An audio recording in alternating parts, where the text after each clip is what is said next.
नमस्कार।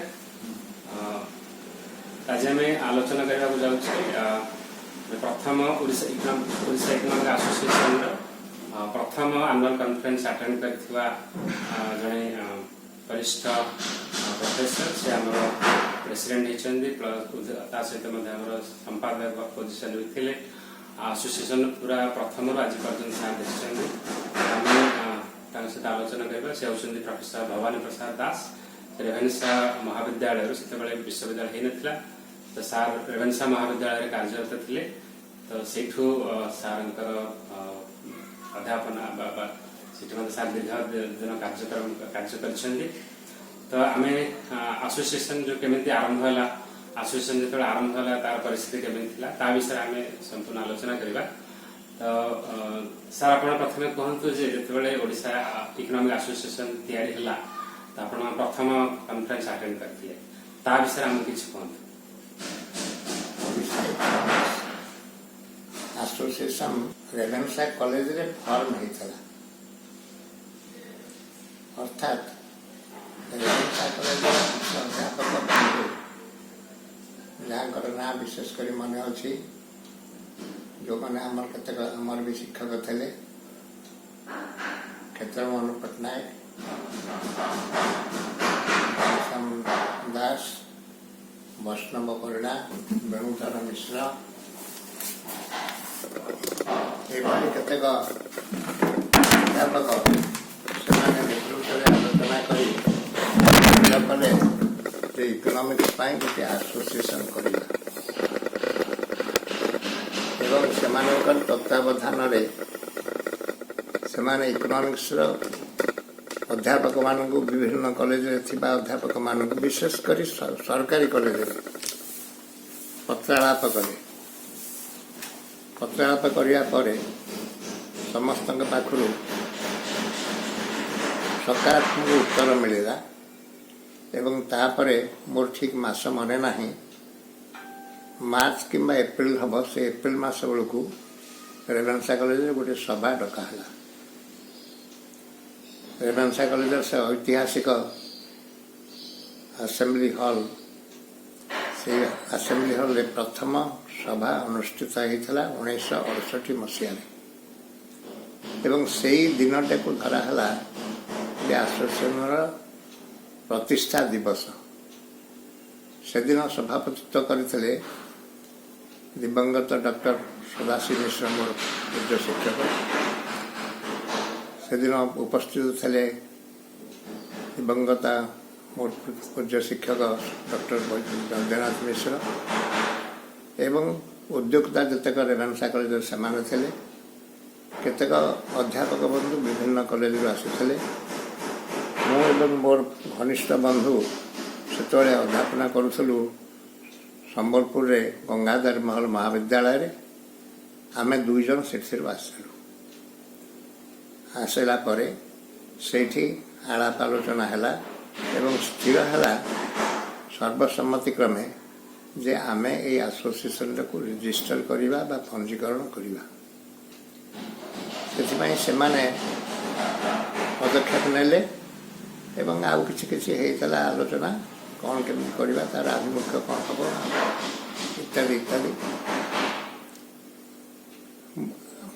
बोध हुए पाखापाखि 50 जन अध्यापक बंधु से जोग देते 40 एक्जाक्ट नंबर तो माने ना तेरे से पाखापाखि से 40 जन 42 जन जोग देते एवं तापर ठारू प्रति वर्ष ओडिशा इकोनॉमिक्स एसोसिएशन वार्षिक उत्सव विभिन्न कॉलेज है आसूची। प्रथम प्रेसिडेंट से सभा स्थिर है जे डॉक्टर सदाशिव मिश्र प्रथम प्रेसिडेंट एवं संपादक है डॉक्टर वैद्यनाथ मिश्र एवं आउ के जन को परिचालना कमिटर सदस्य भाव में दिगला। यही भाव में प्रथम आरंभ होता से दिन आभिमुख्य स्थिर है जे आम गोटे पत्रिका बाहर करूँ। प्रथम 3-4 वर्ष धरिकी जोड़े पत्रिका बाहर गोटे पत्रिका बाहर जो थे आमर कॉन्फ्रेंस नंबर बोली कहला आउ गोटे पत्रिका बाहर जोटा अन्य समय कौ समय मुझे जानी कि वर्ष को जोड़े बाहर बोले 4 वर्ष कि 5 वर्ष से पत्रिका चलती 1985 मसीहा पर्यंत हाँ 1985 मसीहा पर्यंत वर्ष को दुईटा बाहर विद्याधर मिश्र से थे से बाड़ी बाहर थे ये चली तो एपर्यंत चली सर आपण को वर्ष संपादक भाव में दायित्व ने मोर मन ना तो बोधे 1976 मसीहा हम कि 74 मसीहा हम ये रेवेन्सा कॉलेज तो थी रेवेन्सा कॉलेज थी ब्रह्मपुर कॉन्फ्रेंस होता किशन कानन गो बोधे थे प्रेसिडेंट से बेणुधर भूया संपादक थे से बोधे 3-4 वर्ष रही आमर केतक बंधु कहले आपण नाटा को प्रपोज करूँ आप विथड्र करेंगे ना एवं ताही है भोट है भोट भोट रे आमर नाटी प्रथम रहा से दिन बोधे 6 वर्ष के 6 वर्ष ना 6 वर्ष आम से दायित्व तुले से आमर जो सब आर्थिक सहायता आसला साधारणतः को सहायता कौटू आसुना कि केवल गोटे यूथ वेलफेयर बोर्ड जोटार सेक्रेटरी थे बद्रनाथ मिश्र से दौले 4000 टंका एवं आउ से क्रमे क्रमे बढ़ी 6000 टंका वर्ष को होता ताछा सरकारी स्तर आर्थिक साहाय्य किसी नाला रेभेन्सा कॉलेज आउ से आम गोटे चिंता कलु केत बंदोबस्त आलोचना करी आम गोटे लाइफ मेम्बरशिप बढ़ेद मैंने पैसा फी तो नुह लाइफ मेम्बरशिप संख्याटा बढ़ेद तेणु 100 टंका लेखे लाइफ मेम्बरशिप संख्या करी कौन से प्रकार आम उद्यम कर 100 पहुँचे से गोटे 10,000 टंका आमको मिलला से 10,000 टंका किसी अर्थ आम गोटे संचय कर रखिलु आउ सरकार इनिशिएटिव रे गोटे से गोटे कॉन्फ्रेंस करते आम माध्यम 1982 मसीह बोले हो कि केवे मोर मन पड़ना जो थे आमको गवर्नमेंट देता 50,000 टंका श्रीनिवासन थे से डेवलपमेंट कमिशनर बद्रनाथ को कहले तुम जा देखा कर कहले आम आपन को 50,000 टंका दबू आम आपन को आमको भाउचर इत्यादि देदेवे खर्चा है प्रथम कॉन्फ्रेंस से जो सेमिनार होता से सेमिनार जो 50,000 टंका मिलला द्वारा आम प्राय 16,000 टंका सेव करूँ कौ पाटे सेव करूँ से कथा पचार कही मु रवि की से कथा आलोचना करवा ना 16,000 टका सेव कर किसी आस्ते आस्ते बढ़ला पर आउ कौन केमती होता मोर मन ना रवि आसला विभिन्न संस्था था शेष जुगल महापात्र था बेले 1,00,000 टका तो गवर्नमेंट मिलला आपण सर काहू दायित्व देले विद्याधर आपण ऊपर विद्याधर ऊपर आसिले रवि मिश्र रवि बाबू ऊपर विमल रवि बाबू ऊपर विमल सर बोध मोर ठीक मन हाँ मत तो माने मोर से मन अच्छी दायित्व नेले बद्रनाथ मिश्र प्रथम सेक्रेटरी ताकर आइले कौन पड़ू बाबू ना ना बसम बाबू होते बेसी पड़ा बसम बाबू को पर बोधे बेणु भूया तो से कॉलेज स्तर सब करुले कॉन्फ्रेंस तो से आग्रही होते कॉलेज ऑर्गेनाइज कॉलेज जाइकरी जेमती रवि की कहीकि आम जाई याकू कह ताकू कह ना आज्ञा आप कॉन्फ्रेंस जब करूँ आमको ये टंका देवे तुमको टंका किए तुम दब ना ତମେ କରିବ ଯଦି ପାରିବ କିଛି ବଞ୍ଚେଇ ତାହେଲେ ଆସୋସିଏସନ୍ ପଇସା ଦେବ। ତାପରେ ଆମର ବଦଳି ହେଇଗଲା ବ୍ରହ୍ମପୁର କଲେଜକୁ, ସେଠୁ କନଫରେନ୍ସ ହେଲା ଜିଏମ୍ କଲେଜରେ। ଜିଏମ୍ କଲେଜରେ ଯେଉଁ ବର୍ଷ କନଫରେନ୍ସ ହେଇଥିଲା 2 ଥର ବୋଧେ ହେଇଛି, ଜିଏମ୍ କଲେଜ 2 ଥର ହେଇଛି ନା। ଗୋଟେ ଥର ପ୍ରଭାତ ପଟ୍ଟନାୟକ ଥାନ୍ତି ପ୍ରେସିଡେଣ୍ଟ, ଆଉ ଗୋଟେ ଥର ପ୍ରଭାତ ପଟ୍ଟନାୟକ ପ୍ରେସିଡେଣ୍ଟ ଥିଲାବେଳେ ଜାନକୀ ପଟ୍ଟନାୟକ ଆସିଥିଲେ ଚିଫ୍ ଗେଷ୍ଟ ହେଇକରି। ଭାରି ଗଣ୍ଡଗୋଳ ହେଲା ମିଟିଂ ସରିଲା ପରେ। ଏ ଯେଉଁ କ'ଣ ତା ନା ସୁରେଶ ପୂଜାରୀ ସେ ଥାଏ ପ୍ରେସିଡେଣ୍ଟ, ସେ ତ ଗଣ୍ଡଗୋଳ ଏମିତି କଲା ଯେ ଘେର ଫେର କରି ତାକୁ କୌଣସି ପ୍ରକାର ଆମେ ଜାନକୀ ଧରିକି ଆଣିକି ସର୍କିଟ୍ ହାଉସ୍ରେ ପହଞ୍ଚେଇ ଦେଲୁ ପୁଲିସ୍ ସାଙ୍ଗରେ ଚଳେଇକି। ଆଉ ପଇସା କିଛି ନଥିଲା, ଏମିତି କିଛି ରଖ ତାପରେ ସରକାର କିଛି ଦେଲେ ଏଇ ୱେଲଫେୟାର ବୋର୍ଡ଼ ଆଉ କାହାକୁ କହିକିରି ଆଉ ଗୋଟେ ପ୍ଲାନିଂ ଆଣ୍ଡ କୋଅର୍ଡ଼ିନେସନ୍ ଗୋଟେ 10,000 ଟଙ୍କା ଦେଇଥିଲେ, ସେଥିରୁ କିଛି ଆମେ ସେଭ୍ କରିଥିଲୁ। ଏମିତି ହେଇକି ଯାହା ଆସୁଥିଲା କିଛି ପଇସା ପଡ଼ିଲେ ଆମେ ତାକୁ ରଖିଦେଉଥିଲୁ ଫିକ୍ସ ଡିପୋଜିଟ୍ ରିଜଲ୍ୟୁସନ୍ କରିକି ସେଇଟା ହେଇଥିଲା। ହଁ ସେମିତି ହେଲା। ବିମଳ ବେଳେ ସେ ବି କିଛି ଫିକ୍ସ ଡିପୋଜିଟ୍ କଲା, ନଦୀ ବେଳେ ବହୁତ ଫିକ୍ସ ଡିପୋଜିଟ୍ ହେଲା। ପ୍ରଥମ କନଫରେନ୍ସ ମୁଖ୍ୟମନ୍ତ୍ରୀ ଆସିଥିଲେ ସେ କନଫରେନ୍ସକୁ। ହଁ ମୁଖ୍ୟମନ୍ତ୍ରୀ। ତ ତାମାନେ ସେଇଟା ଦେଖାଉଛି ଗୁରୁତ୍ୱ ବୋଧେ ସେତେବେଳେ ରହୁଥିଲା କନଫରେନ୍ସର। ଏବେ ଆଉ ଗୁରୁତ୍ୱ କନଫରେନ୍ସ କେବେ ନଥିଲା, କେବଳ ସମସ୍ତେ କହୁଥିଲେ ଆଜ୍ଞା ଆମର ରିଜଲ୍ୟୁସନ୍ ଗୁଡ଼ାକ ଗଭର୍ଣ୍ଣମେଣ୍ଟକୁ ପଠାନ୍ତୁ, ଗଭର୍ଣ୍ଣମେଣ୍ଟକୁ ଯାଏ ସବୁ କଥା ହୁଏ, କିନ୍ତୁ ଗଭର୍ଣ୍ଣମେଣ୍ଟ ତାକୁ କିଏ ଧ୍ୟାନ ଦେବ। ତ ମୁଖ୍ୟମନ୍ତ୍ରୀ କେତେ ବର୍ଷ ଆସିଛନ୍ତି ଆମର କନଫରେନ୍ସକୁ ଆସିଛନ୍ତି? ହଁ ଢେର ବର୍ଷ ଆସିଛନ୍ତି, ଢେର ବର୍ଷ ଆସିଛନ୍ତି। ରାଉରକେଲା ଆସିଛନ୍ତି, ସମ୍ବଲପୁର ଆସିଛନ୍ତି। ନା ସମ୍ବଲପୁରରେ ଥିଲେ ସେଣ୍ଟ୍ରାଲ ମିନିଷ୍ଟର ଥିଲେ ଜାନକୀ ବାବୁ। ବୈଦ୍ୟନାଥ ତାଙ୍କ ସାଙ୍ଗରେ ଟିକେ ରାପ ଭଲ ଥିଲା ତ, ତେଣୁ ସେ କହିଲେ ତାଙ୍କ କଥା ସେ ରଖୁଥିଲେ। ଆଉ ଜୟଦେବ ଜେନା ଚିଫ୍ ମିନିଷ୍ଟର ଥିଲେ, ସେ ଆସିଛନ୍ତି ସେଇ ରାଉରକେଲାରୁ। ଜାନକୀ ବାବୁ 3 ଥର ଆସିଛନ୍ତି। ଜାନକୀ ବାବୁ 3 ଥର ଆସିଛନ୍ତି, ଥରେ ସେଣ୍ଟ୍ରାଲ ମିନିଷ୍ଟର ଆଉ 2 ଥର ମୁଖ୍ୟମନ୍ତ୍ରୀ।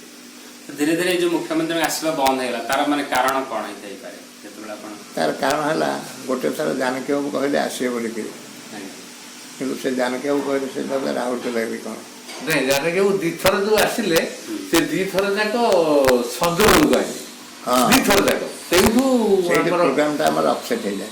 ଆମେ ପ୍ରୋଗ୍ରାମ କରିଥାଉ ସକାଳୁ, ସେ ଆସିକି ପହଞ୍ଚେ ସନ୍ଧ୍ୟାବେଳକୁ, ସେ ଅନୁସାରେ ପ୍ରୋଗ୍ରାମଟାକୁ ଚେଞ୍ଜ କରିବାକୁ ପଡ଼େ ଟିକେ। ତେଣୁ ଏଇ ଡିଫିକଲ୍ଟି ସକାଶେ ଆମେ ଡିସାଇଡ୍ କଲୁ ଯେ ଆଉ ପଲିଟିସିଆନକୁ ଲୋକଙ୍କୁ ଆଉ ଡାକିବା, ଡାକିଲେ ଗଭର୍ଣ୍ଣରକୁ ଡାକିବା, ନହେଲେ ଆଉ କାହାକୁ ଡାକିବା। ସେଇଆ ହେଲା। ସେତେବେଳେ ଆନୁଆଲ କନଫରେନ୍ସ ଯୋଉ ପେପର ପ୍ରେଜେଣ୍ଟେସନ, ସେଥିରେ ଯୋଉ କ୍ୱାଲିଟି କଥା ଆପଣ ରିସର୍ଚ୍ଚ କଲଚର ଓଡ଼ିଶାରେ, ସେଇ କ୍ୱାଲିଟି କଥାଟା ସେକେଣ୍ଡ ଇସ୍ୟୁଟାରେ ଦେଖାଯାଉଥିଲା। ଆଜ୍ଞା, ସେକେଣ୍ଡ ଇସ୍ୟୁଟାରେ ଗୋଟେ ଷ୍ଟାଣ୍ଡାର୍ଡ ପେପର ନହେଲେ ସେଇଟା ବାହାରିବ ନାହିଁ ବୋଲି ସ୍ଥିର ହେଇଥିଲା। କିନ୍ତୁ କନଫରେନ୍ସ ପେପରଟାରେ ପ୍ରାୟ ସମସ୍ତଙ୍କର ପବ୍ଲିଶ ହେଉଥିଲା। ଗୋଟେ ଥର ଆମେ ଡିସାଇଡ଼୍ କଲୁ ଖଲିକୋଟ କଲେଜରେ ମୁଁ ଥିଲାବେଳେ ଯେ ନାଇଁ ସମସ୍ତଙ୍କର ନାହିଁ, ତାକୁ ଟିକେ ବ୍ରିଫ୍ କରିକି ବାହାର କରିବା। ବୈଦ୍ୟନାଥ ତ ମୂଳରୁ ଥିଲା ଏଇଟା ପ୍ରାୟ 3 ବର୍ଷ ପରେ ପ୍ରଥମ ଥିଲେ ଆମର ଯୋଉ ବିଦ୍ୟାଧର ମିଶ୍ର 3 ବର୍ଷ ରହିଛନ୍ତି, ତାପରେ ଆସିଛନ୍ତି। ତାପରେ ତାକୁ ଆବଷ୍ଟ୍ରାକ୍ଟ କରିକି ବାହାର ଯୋଉ ପେପରର କ୍ୱାଲିଟି ଟିକେ ବହୁତ ଇଏ ଥିଲା, ସମସ୍ତଙ୍କର ବାହାର ଆଇଦର ଆବଷ୍ଟ୍ରାକ୍ଟ ନହେଲେ ଫୁଲ୍ ପେପର। ଆବଷ୍ଟ୍ରାକ୍ଟ ଫୁଲ୍ ପେପରଟା କ୍ୱାଲିଟି ଦେଖିକିରି ହେଉଥିଲା, ନହେଲେ ହେଉନଥିଲା, ନହେଲେ ଆବଷ୍ଟ୍ରାକ୍ଟ। ତ ଆପଣ ଯେହେତୁ ଏତେ ସବୁ ମାନେ ଦେଖିଛନ୍ତି 1968 ମସିହାରେ ଆଜି ପର୍ଯ୍ୟନ୍ତ ପ୍ରାୟ ସବୁ କନଫରେନ୍ସ ଆଟେଣ୍ଡ କରିଛନ୍ତି, ଗୋଲ୍ଡେନ୍ ଜୁବଲି ଆଉ ମୁଁ ସବୁ କନଫରେନ୍ସ ନାହିଁ। ଗୋଟେ ଥର ବରଗଡ଼ କନଫରେନ୍ସକୁ ମୁଁ ଯାଇନାହିଁ। ଆଉ ଗୋଟେ ଥର ଡିସେମ୍ବର ମାସରେ କନଫରେନ୍ସ ହେଲା, ଆମେ ଗୋଟେ ସେତେବେଳେ ଗଭର୍ଣ୍ଣମେଣ୍ଟ ପ୍ରୋଗ୍ରାମରେ ଘନଶ୍ୟାମ ବାବୁ ତ କହିଲେ ଆଉ ଘନଶ୍ୟାମ କହିଲେ ଯିବାକୁ ପଡ଼ିବ। ମୁଁ କହିଲି କନଫରେନ୍ସ ଅଛି, ମୁଁ ତ ସେଇଟାକୁ ଯାଏ, ଆପଣ ଜାଣିଦେବେ ବୋଲି। ନା this is more important. Rural poverty ଉପରେ ଗୋଟେ କ'ଣ ହେଉଥିଲା ରିଜନାଲ ଇଏ, ଆମେ ଯାଇଥିଲୁ ସମ୍ବଲପୁର ସୁନ୍ଦର ଇଏ। ତେଣୁ ସେଇଟା ହେଇଥିଲା ବାଙ୍କିକି ଯାଇନି, ବାକି ଅଲମୋଷ୍ଟ ଅଲ୍ କନଫରେନ୍ସ ଯାଇଥିଲୁ। ତାହେଲେ ଏତେ ବର୍ଷ ଭିତରେ ଯୋଉ ଆପଣ କ'ଣ ପରିବର୍ତ୍ତନ ଦେଖିଛନ୍ତି କନଫରେନ୍ସ? ପରିବର୍ତ୍ତନ ବିଶେଷ କିଛି ଦେଖି ନାହିଁ। ଗୋଟେ ବଡ଼ ସିଗ୍ନିଫିକାଣ୍ଟ ପରିବର୍ତ୍ତନ ହେଉଛି ଯେ ଏବେ ବା ପରବର୍ତ୍ତୀ କାଳରେ ଆଟେଣ୍ଡାନ୍ସ ବଢ଼ିବାକୁ ଲାଗିଲା। ପ୍ରଥମେ ଆଟେଣ୍ଡାନ୍ସ ବଢ଼ାଇବା ପାଇଁ ଆମେ ଗୋଟେ ଡିସାଇଡ଼୍ କଲୁ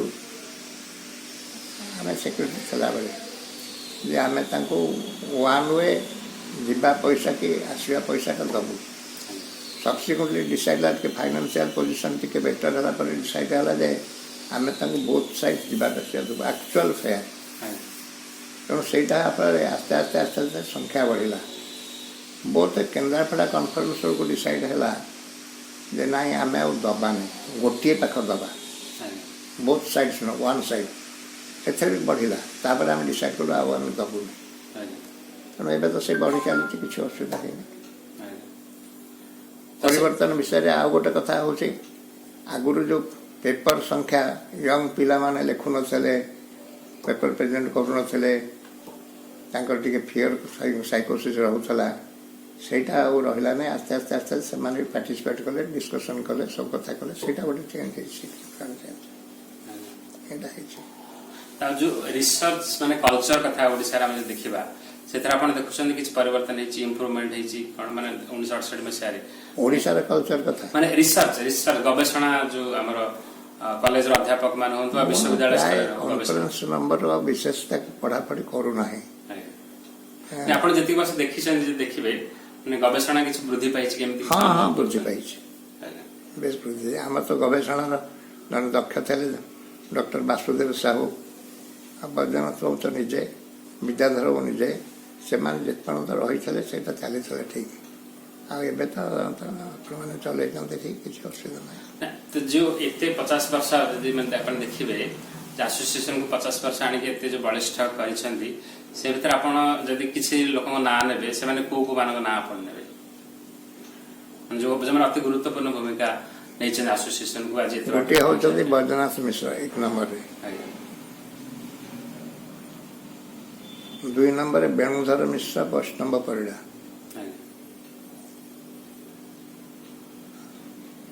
आउ के पुराना लोग कहला ना कहला खाली ना आपण मु जे दिन से आपण एते वासुदेव साहब वासुदेव साहब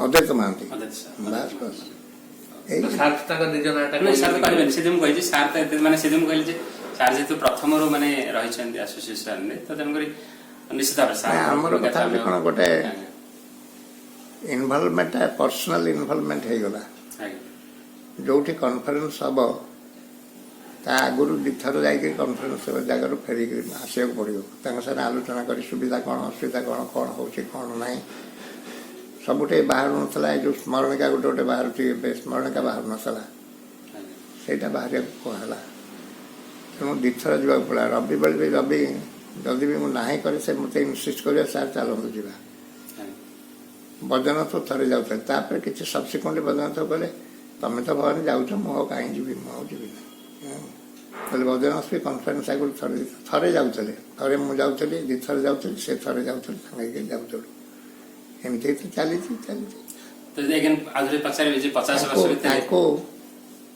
परस्यू करने पड़ता परस्यूट मत करने पड़ता जे ओडिशा इकोनॉमिक्स कॉन्फ्रेंस जब ये हम your college will be expose to outside बहु लोक आसवे बहु अध्यापक आसवे बहु डिग्निटरीज आसवे जो वर्ष राउरकेला कॉन्फ्रेंस है मोर ठीक 2 थर कॉन्फ्रेंस है जो थर होता क्षीरोद महापात्र थे इवनिंग कॉलेज करता से मुझे जो कॉन्फ्रेंस को इंडियन इकोनॉमिक्स कॉन्फ्रेंस को जाऊली PR ब्रह्मानंद सांगे पर्सनल रिलेशन रही मुझे रिक्वेस्ट कली sir would you be able to attend our conference? What conference? Odisha Economics Conference. Huh? You have Odisha Economics Conference? Yes, sir. When was it formed? 1968. I must attend. Mugali Sadasi Misa Asandi. Vidadara Asandi. I must attend. Quebec who said, that's what is your problem? Everything is okay. Nothing is okay. Huh? Nothing is okay. What do you need? Municipal staff. By tomorrow, all these things must be tipped up. जो हॉल करते हैं सौदे चले चमत्कार राउरकेला ଏବଂ all big shots Sadashiv Mishra, Baidyanath Mishra, Bidyadhar Mishra, Kshetramohan Pattanayak, Ghanashyam Das, ଆମର ଓଡ଼ିଶାରେ ଯେଉଁମାନେ ବିଗ୍ ସଟ୍ସ ଯୋଉମାନେ ଗଣା ହୁଅନ୍ତି ସେମାନେ ସମସ୍ତେ ସମସ୍ତେ ଆସିଛନ୍ତି। ତାଙ୍କ ସାଙ୍ଗରେ ଡିସ୍କସନ୍ କରିକିରି PR ବ୍ରହ୍ମାନନ୍ଦ କହିଲେ, professor Das cancel my ticket, I will stay on, I will go tomorrow after your conference। ତେଣୁ ସେଇଟା ରିଅଲି ମେମୋରେବଲ୍। ସେକେଣ୍ଡ ଟାଇମ୍ ଭଲ ହେଇଥିଲା ରାଘବାନନ୍ଦ। ସେକେଣ୍ଡ ଟାଇମ୍ ଭଲ ହେଇଥିଲା। ଏଇଟା କଥା କନଫରେନ୍ସରେ ଭଲ ଖରାପରେ ନିର୍ଭର କରେ। ମିଟିଂ ଆଣ୍ଡ ମିଟିଂଟି ଭଲ ହେଲା, ଡିସ୍କସନ୍ ଭଲ ହେଲା, ବଡ଼ ଲୋକମାନେ ଆସିଲେ, ଡେଲିଗେଟ୍ସ ମାନେ ସମସ୍ତଙ୍କ କଥା ଶୁଣିଲେ, ଖୁସି ହେଲେ, ସେମାନେ ପାର୍ଟିସିପେଟ୍ କଲେ, ଖୁସି ହେଲେ, ତାପରେ ଭଲ ଖାଇଲେ ପିଇଲେ ଆସିଲେ, ବାସ୍ ହେଲା, ଏତିକି ହେଲା। କେନ୍ଦ୍ରାପଡ଼ା ବି 2 ଥର କି 3 ଥର ହେଇଛି। କେନ୍ଦ୍ରାପଡ଼ା 2 ଥର ନା? ହଁ, କେନ୍ଦ୍ରାପଡ଼ାରେ ଅର୍ଗାନାଇଜ କରିଥିଲେ। ଗୋଟେ ଥର ପ୍ରିନ୍ସିପାଲ ଥିଲେ ପ୍ରଭାକର ଶତପଥୀ, ଆଉ ଗୋଟେ ଥର ଥିଲେ ବୋଧେ ମନେ ପଡ଼ୁନି, ବ୍ରହ୍ମାନନ୍ଦ ଥିଲେ ସେଥିରେ। ବ୍ରହ୍ମାନନ୍ଦ କିଏ କହିଲ? ବେଣୁଙ୍କ କ୍ଲାସମେଟ୍ ବ୍ରହ୍ମାନନ୍ଦ ସାହୁ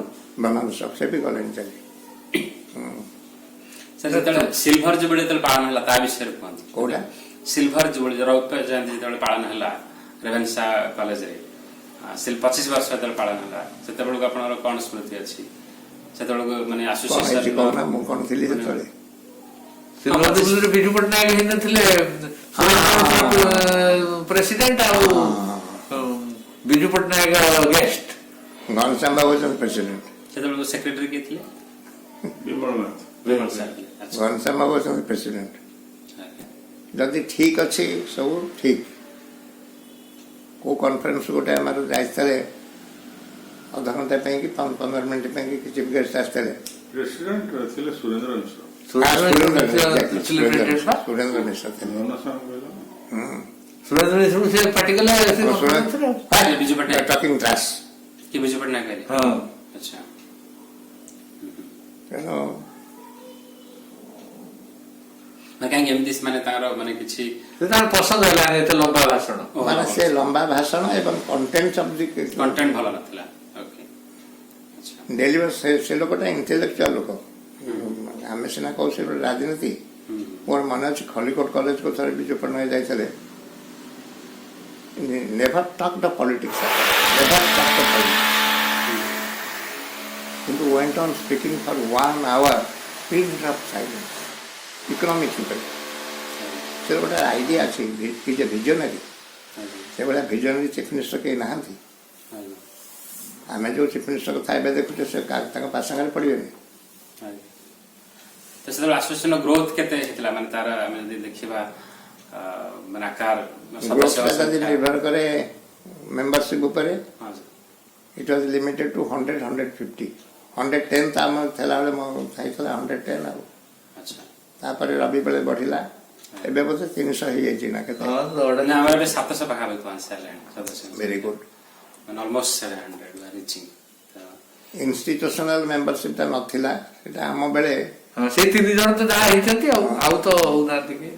ଆପଣ ଯେତେବେଳେ ଗୋଲ୍ଡେନ ଜୁବଲି ଆମର କନଫରେନ୍ସ ଦେଖିଲେ, ସେଟା କେବେ ହେଇଥିଲା? 2018 ମସିହାରେ ହେଲା ଆମର Nabakrushna Choudhury centre for development. ସେଟା ମୁଁ ଯାଇଥିଲି। ଆଜ୍ଞା।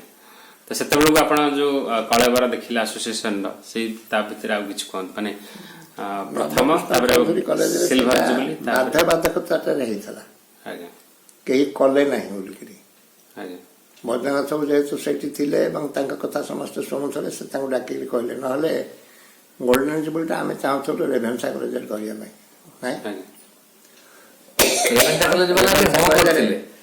ଶେଷରେ ଆମକୁ ପ୍ରତିଶ୍ରୁତି ବି ଦେଇଥିଲେ, ଲେଖିକି ଦେଇଥିଲେ, କିନ୍ତୁ ଶେଷ ମୁହୂର୍ତ୍ତରେ ଆମକୁ କହିଲେ ଯେ ଆମେ କରିପାରିବୁ। ଆସିଥିଲେ ଆମର ଇନାଗୁରାଲ ସେସନରେ ପାଖାପାଖି 400 ଲୋକ ଥିଲେ ଗୋଲ୍ଡେନ ଜୁବଲି କନଫରେନ୍ସରେ, ବହୁତ ଲୋକ ଥିଲେ। ସେଇଟା ରେଭେନ୍ସା କଲେଜ ହେଇଥିଲେ ଯୋଉ ଗୋଟେ ଗ୍ଲାମର ହେଇଥାନ୍ତା, ସେତିକି ହେଇପାରିବ। We all wanted to hold it in Revensa College, the college in which it was formed, କିନ୍ତୁ ସେଟା ହେଇପାରିଲାନି ଆଉ। This was a shocking feeling. ଆପଣ ଆସୋସିଏସନକୁ ମାନେ ଆପଣ କ'ଣ ବାର୍ତ୍ତା ଦେବେ ଶେଷରେ? ଆମେ ଆସୋସିଏସନ ଯେତେବେଳେ ଦେଖିଲୁ ଯେ ସ୍ଥାୟୀ ଜମାଟା ବଢ଼ିବାରେ ଲାଗିଛି। ଆଚ୍ଛା ବୈଦ୍ୟନାଥଙ୍କୁ ଖାଲି ଆମେ କହିଲୁ ଯେ ସାର୍ ଏଇଟାକୁ ଗୋଟେ କାମ କରନ୍ତୁ, ରବି ଅଛି ଆଜି ବୋଲିକିରି ଚାଲିଛି 25 ଲକ୍ଷ 26 ଲକ୍ଷ କି 24 ଲକ୍ଷ କ'ଣ ହେଲାଣି, କିଏ କେତେବେଳେ ହେବ ସେ ଯଦି କହିବ ଯେ ନାଇଁ ଏଗୁଡ଼ାକ ଆମେ ଏମିତି ୟୁଜ୍ କରିବୁ, ସେ କନଫରେନ୍ସ ଏ କ'ଣ ରିଜଲ୍ୟୁସନ୍ କରିବେ, ସେ ତେଣୁ ଏହା ପାଇଁ ଗୋଟେ ଟ୍ରଷ୍ଟ ଗୋଟେ କରନ୍ତୁ। ଆଜ୍ଞା କହିଲେ ହଁ ଭଲ କଥା। ତାପରେ ସତ୍ୟ କାମ ସେତେବେଳେ ଥିଲେ, ମୁଁ କହିଲି ସତ୍ୟ କାମ ତମେ ଟିକେ ଚେଷ୍ଟା କର, ନିୟମ କାନୁନ କଥା ଦେଖିକି କେମିତି କ'ଣ ହେଇପାରିବ ଗୋଟେ ଟ୍ରଷ୍ଟ ଗୋଟେ କରିବା। ସେ ବି କିଛି ଉଦ୍ୟମ ସେ ବିଷୟରେ କରୁଥିଲେ। ଆଜ୍ଞା ତା ଭିତରେ କ'ଣ ତା ଭିତରେ ହେଇଛି ମୁଁ ଆଉ ସେ ବିଷୟରେ ବିଶେଷ ଜାଣିନାହିଁ। ସାର୍ ଆପଣ ଟ୍ରଷ୍ଟ କଥା ନେଇ କ'ଣ କହିବେ? ଆମର ସତ୍ୟକାନ୍ତ ସାର୍ ଆମର ପ୍ରେସିଡେଣ୍ଟ ଥିଲେ ଗତ ବର୍ଷ, ତାମାନେ ହେଲା 2019 ମସିହାର ଯେଉଁ ଆନୁଆଲ କନଫରେନ୍ସ ହେଇଥିଲା ବ୍ରହ୍ମପୁରରେ ପାରଳା ମହାରାଜା ଇଞ୍ଜିନିୟରିଂ କଲେଜରେ, ତ ସେଠି ପ୍ରଫେସର ସତ୍ୟକାନ୍ତ ମିଶ୍ର ଥିଲେ ପ୍ରେସିଡେଣ୍ଟ। ତା ପୂର୍ବରୁ ମଧ୍ୟ ସାର୍ ବିଭିନ୍ନ ଗୁରୁତ୍ୱପୂର୍ଣ୍ଣ ପଦବୀ ନେଇଛନ୍ତି। ତ ସେଥିରୁ ହେଲା ରେଭେନ୍ସା କଲେଜ ଯେତେବେଳେ ଥିଲା ତାର କଲେଜରୁ ରେଭେନ୍ସା ଯେତେବେଳେ ବିଶ୍ୱବିଦ୍ୟାଳୟ ହେଲା ସେଥିରେ ପ୍ରମୁଖ ଭୂମିକା ନେଇଥିଲେ। ପ୍ରଥମ ରେଜିଷ୍ଟ୍ରାର ଥିଲେ ସତ୍ୟକାନ୍ତ ସାର୍। ତାପରେ ମଧ୍ୟ ସେ ଆମର board of secondary education president ଥିଲେ। ତା ସହିତ ଆମର ଓଡ଼ିଶା ପବ୍ଲିକ ସର୍ଭିସ କମିଶନର ସଦସ୍ୟ ଥିଲେ, ଆଉ ଡାଇରେକ୍ଟର ହାୟର ଏଜୁକେସନ ବି ଥିଲେ, chairman charge Odisha public service କମିଶନରେ ବି ଥିଲେ। ତ ସାର୍ଙ୍କଠୁ ଆମେ ଶୁଣିବା ସାର୍ କେବେ ଆସୋସିଏସନ ସହିତ ସମ୍ପୃକ୍ତ ହେଲେ, ଆଉ ଆସୋସିଏସନକୁ ସାର୍ କେମିତି ଦେଖିଛନ୍ତି ଏତେ ବର୍ଷ ଭିତରେ? ମୁଁ ଯେତେବେଳେ ଥିଲି ଜେକେବିକେ କଲେଜରେ ସେଇ ସମୟରେ ମୁଁ ଆସୋସିଏସନର ଲାଇଫ୍ ମେମ୍ବର ହେଲି। ଆଜ୍ଞା ତା ପୂର୍ବରୁ ସାର୍ କେତେ ମସିହାର କଥା ସାର୍? ହବ ପ୍ରାୟ 80 ମସିହା ଆଚ୍ଛା ବେଳ କଥା। ବୋଧେ ବିଦ୍ୟାଧର ସାର୍ ଥିଲେ ସେକ୍ରେଟାରୀ। ଆଜ୍ଞା ସେ ରହୁଥିଲେ ବାଦାମବାଡିରେ। ମୁଁ ଯାଇ ତାଙ୍କୁ ଦେଖା କରିକି ସେତେବେଳେ ଲାଇଫ୍ ମେମ୍ବର ଫିସ୍ ଥିଲା 150 ଟଙ୍କା ବୋଧେ ଜମା। ଲାଇଫ୍ ମେମ୍ବର ହେଲା ପରେ ବହୁତ ଗୁଡେ କନଫରେନ୍ସ ମୁଁ ଆଟେଣ୍ଡ କରିଛି। ସବୁଠୁ ମତେ ଭଲ ଲାଗିଥିଲା କୋରାପୁଟରେ ଜୟପୁରରେ ଯୋଉ କନଫରେନ୍ସ ହେଇଥିଲା ବିକ୍ରମ ଦେବ କଲେଜ। ଆଜ୍ଞା ବହୁତ ମେମ୍ବର ମାନେ ସେଠି ଯାଇଥିଲେ। କ'ଣ ସେ ସୁବାସ ସୁଭାଷ ନା କନଫରେନ୍ସ ସେତେବେଳେ କ୍ଷେତ୍ରମୋହନ ପଟ୍ଟନାୟକ ଡାଇରେକ୍ଟର ଥିଲେ। ଆଜ୍ଞା ଟ୍ରଷ୍ଟ କଥା କହୁଥିଲେ ସାର୍, ମାନେ ଟ୍ରଷ୍ଟଟା ତ ଆମକୁ କରିବାକୁ ପଡିବ କାହିଁକି ନା ମଝିରେ ଯୋଉ ପ୍ରସ୍ତାବ ଉଠିଥିଲା ବୋଲି ପ୍ରସ୍ତାବ ଉଠିଥିଲା ସାର୍ ମତେ ଦେଇଥିଲେ ବି ଦାୟିତ୍ୱ ତାକୁ ଗୋଟେ ଡ୍ରାଫ୍ଟ କରିବା ପାଇଁ। ଆମେ ତ କରିଥିଲୁ, କିନ୍ତୁ ସେ ସମୟରେ କଣ ହେଲା ଆସୋସିଏସନ ମାନେ ସାର୍ ଭାବୁଥିଲେ ଯେ ସେଇ ବର୍ଷ ମୁଁ ପ୍ରେସିଡେଣ୍ଟ ହେବି ବୋଲି, କିନ୍ତୁ ସେଟା ହେଇପାରିଲାନି। ସେ ବ୍ରହ୍ମପୁରରେ ଯେ ନିର୍ମଳ ବାବୁ ଥିଲେ ତାଙ୍କୁ ପ୍ରେସିଡେଣ୍ଟ କରାହେଲା। ଗୁଣପୁରରେ ସେ ବର୍ଷ ହେଇଥିଲା ଯୋଉଟା ସେଇଟା ସେଇ ଯୋଉ ବର୍ଷ ପ୍ରେସିଡେଣ୍ଟ ହେଲେ ସେ ବର୍ଷ ହେଇଥିଲା ଯୋଉ ଆମର ଭୁବନେଶ୍ୱର ଯୋଉ ଇଲେକ୍ଟ ହେଲେ ପ୍ରେସିଡେଣ୍ଟ, ସେଠି ଇଲେକ୍ଟ ହେଲେ। ପୁଣି ତା ପର ବର୍ଷ ବି ହେଇପାରିଲାନି। ଆଉ ଜଣେ କିଏ ହେଲେ ବୋଧେ ପ୍ରେସିଡେଣ୍ଟ ତେଣୁ ସେ ଟ୍ରଷ୍ଟ ଆଲୋଚନାଟା ରହିଗଲା ସେଠି, ଆଉ ବିଶେଷ ଆଗେଇ ପାରିଲାନି।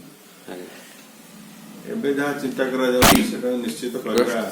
ଆପଣ ଆସୋସିଏସନକୁ ମାନେ ଶେଷରେ କ'ଣ ବାର୍ତ୍ତା ଦେବେ? ଆସୋସିଏସନର ଭବିଷ୍ୟତ କାମନା କରିବା ପାଇଁ ଆପଣ କ'ଣ କହିବେ? ଯଦି ଆପଣମାନେ ସବୁ ଆସୋସିଏସନକୁ ତିଆରି କରିଛନ୍ତି ବା ମାନେ ପ୍ରଥମରୁ ଆସୋସିଏସନ ସହିତ ଅଛନ୍ତି, ତ ଆଜି ତ 52 ବର୍ଷ ହେଲାଣି, 53ତମ କନଫରେନ୍ସ କରିବାକୁ ଯାଉଛୁ। As such is whoever comes, whoever goes matters little. Association continues, ever going, ever growing, ever lasting. ତେଣୁ ବିଶେଷ କରି ଯେହେତୁ ବ୍ୟକ୍ତିଗତ ଭାବରେ ଆମର ସେଥିରେ ବିଶେଷ ସମ୍ପୃକ୍ତି ରହିଥିଲା ଏବଂ ଆମେ ଚିନ୍ତା କରୁଥିଲୁ, ମନେ କରୁଥିଲୁ ଏ ଆସୋସିଏସନଟାକୁ ଆମେ ବଞ୍ଚେଇକି ରଖିବା, ଏବଂ ସେକ୍ରେଟାରୀ କିଏ ହେବ ସେଥିପାଇଁ ବୈଦ୍ୟନାଥ ପଚାରି ଭବାନୀ କିଏ ସେକ୍ରେଟାରୀ ହେବ, ମୁଁ କହି ୟାକୁ କରିବା, ଏବଂ ଆମ କଥା ରଖୁଥିଲେ। ତେଣୁ ଆସୋସିଏସନ ରହିବା ଦିଗରେ ସବୁ ପ୍ରକାର ଉଦ୍ୟମ ସମସ୍ତେ କରନ୍ତୁ। ଆସୋସିଏସନଟା को ରଖିବାକୁ ହେଲେ ଯୋଡ଼ିଏ କଥା ବିଶେଷ କରି ଦରକାର। କେତେକଙ୍କର ବ୍ୟକ୍ତିଗତ ସମ୍ପୃକ୍ତି ରହିବା ଦରକାର ଯେ ନାହିଁ ଆସୋସିଏସନ ବାଟେ ଯାଉ ମୁଁ ମୋ ବାଟେ ଯିବି, ନାହିଁ, ହେଇପାରିବନି। ଆସୋସିଏସନରେ ବିଶେଷ ସମ୍ପୃକ୍ତି ରହିବା ଦରକାର ଏବଂ ଅଧିକ ଲୋକଙ୍କୁ, ଅଧିକ ଅଧ୍ୟାପକଙ୍କୁ, ଅଧିକ ରିସର୍ଚ୍ଚରକୁ, ଗବେଷକଙ୍କୁ ଏମାନଙ୍କୁ ଇନଭଲ୍ଭ କରିବା ଉଚିତ। ସେମାନଙ୍କ ଇଣ୍ଟରେଷ୍ଟ ଆସିବା ଉଚିତ। କୋରାପୁଟରୁ, ରାୟଗଡ଼ାରୁ ବନ୍ଧୁମାନେ ଆସୁଥିଲେ, ସେମାନେ ଆସୁଛନ୍ତି ମଧ୍ୟ, ପେପର ପ୍ରେଜେଣ୍ଟ କରୁଛନ୍ତି। ଏଥିପାଇଁ ଗୋଟେ ଇନ୍ସପିରେସନ୍ ତାଙ୍କୁ ଦରକାର। ମୁଁ ବଦ୍ରନାଥଙ୍କୁ କହେ, ବଦ୍ରନାଥ କିଏ ପିଲାମାନେ ଆମର କ'ଣ ଆନ୍ସର କରୁ, ଯାହା କର, ତାଙ୍କୁ ପଚାରେ, ମୁଁ କହେ ସାର୍ ଆପଣ ତାଙ୍କୁ ଟିକେ ଦିଅନ୍ତୁ, ସମୟ ଦିଅନ୍ତୁ, ସେମାନେ କହନ୍ତୁ, ଯାହା କହନ୍ତୁ, ଭୁଲ କହନ୍ତୁ, ଭୁଲ କଥା କହନ୍ତୁ, ଭୁଲ କଥା ଲେଖନ୍ତୁ, ସବୁ କଥା କରନ୍ତୁ, କିନ୍ତୁ late them speak something, late them right something. ତେଣୁ ଆସୋସିଏସନଟାକୁ କଣ୍ଟିନ୍ୟୁ ତ କରିବ, କିନ୍ତୁ କେଉଁ ଭାବରେ କଣ୍ଟିନ୍ୟୁ କରିବ ସେଇଟା ହେଉଛି ବଡ଼ କଥା। ସେଇଟା କରିବା ପାଇଁକି କେତେକଙ୍କର ବିଶେଷ ଉଦ୍ୟମ ନିହାତି ଦରକାର। ଆମେ ବାର୍ତ୍ତା ଦେଇକି ଏତେ ତାକୁ ଆସୋସିଏସନ ରହିବ, ରହିଛି, ରହୁଥିବ ଏବଂ ଅଧ୍ୟାପକ ବନ୍ଧୁମାନେ ଏବଂ ଗବେଷକମାନେ ଏଥିରେ ସମ୍ପୃକ୍ତ ହେବେ ଏବଂ ସେମାନେ ନିଶ୍ଚିତ ଭାବରେ ଚେଷ୍ଟା କରିବେ, ସବୁ ମନ୍ତେ ଉଦ୍ୟମ କରିବେ ଏ ଆସୋସିଏସନ ବହୁ ଦିନ ଧରି ଦୀର୍ଘସ୍ଥାୟୀ ହେଇକରି ରହୁ। ଧନ୍ୟବାଦ ସାର୍।